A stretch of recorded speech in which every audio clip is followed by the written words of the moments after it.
வணக்கம். மறுபடியும் உங்கள்கிட்டக்க இப்போதைக்கு சமையல் குறிப்புகள் பற்றி தான் பேச போகிறேன். ஃபஸ்ட் எபிசோட் போட்டேன், ரொம்ப நல்ல ரெஸ்பான்ஸ். அந்த பாரம்பரிய சமையலில் உருண்டை குழம்பு எப்படி செய்கிறதுன்னு சொல்லி காமிச்சாங்க. அருமையான ரெஸ்பான்ஸு. நீங்கள் இன்னும் அதை பார்த்து அந்த உருண்டை குழம்பு செஞ்சு பார்க்கலன்னா உடனே பாருங்கள், செஞ்சு பாருங்கள். நான் செஞ்சு பார்த்தேன்.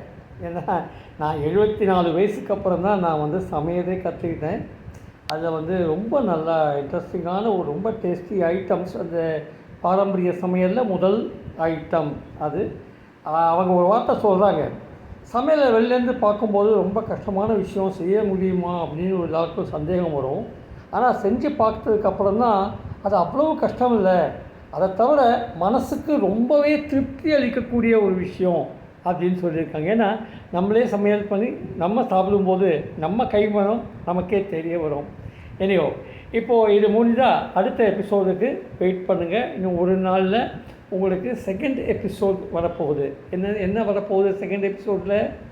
காஞ்சிபுரம் இட்லி அது எப்படி செய்ய போகிறீங்கன்னு அவங்க சொல்லி காமிக்க போகிறாங்க. நானும் அதை பார்த்துக்கிட்டு வீட்டில் அதை ட்ரை பண்ணி குக் பண்ணி சாப்பிட்டு பார்த்துட்டு தான் இந்த அடுத்த வேலையை கவனிக்கலான்னு இருக்கேன். நீங்களும் பாருங்கள், பார்த்துட்டு உங்களுடைய வியூஸ் எனக்கு எழுதி அனுப்புங்க. இந்த தொடர் எப்படி இருக்குதுன்னு.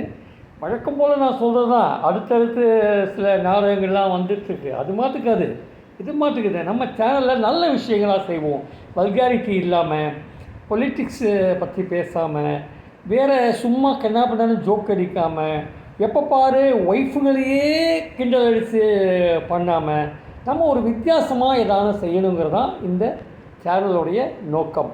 பாருங்கள், சப்ஸ்கிரைப் பண்ணுங்கள், சொல்லுங்கள், எனக்கு உங்களோட வியூஸ் அனுப்புங்க, கமெண்ட்டில் ஷேர் பண்ணுங்கள் எல்லாத்தையும்.